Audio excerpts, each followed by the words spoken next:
Illustrator has a unique tool for blending objects together. You will find this tool here in the toolbar, and you can also use the shortcut W to get to it. Once you have it selected, all you have to do is to click on an object which you wish to use for your blend, and then another object which you want to blend it into.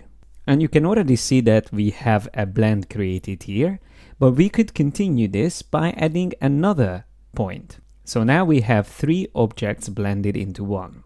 The cool thing about the blend tool is that it keeps the original objects available, so you can select any of these squares in this case and start moving them around. Now you can see how my blend is updating based on what I do.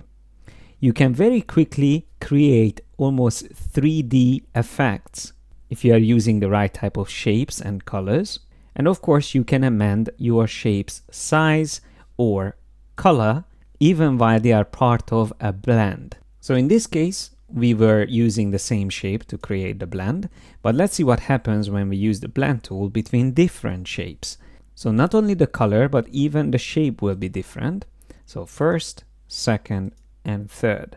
At the moment, it doesn't look very different, but what actually happens is that Illustrator creates all those transitions that it needs in between each of these shapes. And if you want to have a better look at them, you can double click on the blend tool while having your blend selected. That way you get to the options, and having the preview on and changing the spacing, you can get to, for example, specified steps, where typing in 5 will reveal what is actually happening in the background. Maybe I reduce it down to 3 to make it even easier to see it. And now we can see that it's almost like a mutation from one shape to another and then again to another.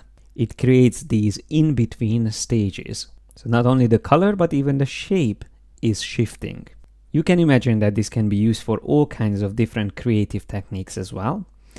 But let me show you even further what you can do with this tool. Even a simple line and another line, completely random, can be connected with the blend tool. If I click on the first one, then the next one, it creates a very interesting mesh, but at the moment it's a little bit strange, it's twisted.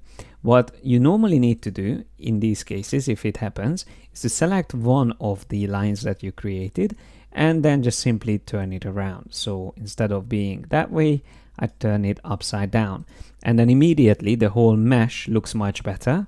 Once again, when I have it selected and I double click on the mesh tool, I can change it from smooth color to specified steps, and I can increase the value, which will add even more lines, or I can reduce that value. I'm just using shift down and up arrows until I decide I like it. So for example, if I want to make it less, I can then decide to have one of these lines maybe thicker than the other one.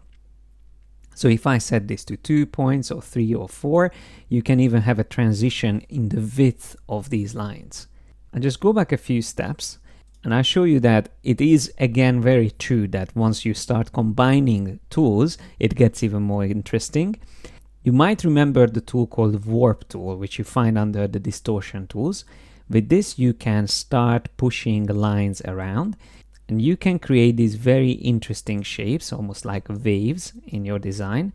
So it's almost like a 3D abstract art. And just like every other advanced feature, the blend needs to be expanded from the object menu if you wish to select the individual lines that were created in between the 2 original ones. So if I choose expand and click OK, then all of these lines will be individually selectable. So I can select a few maybe and delete them, and so on and so forth. So it is worth playing around with this feature because you can come up with so many creative ways of using it. But when you are ready, you can move on to the next video where we are going to design patterns.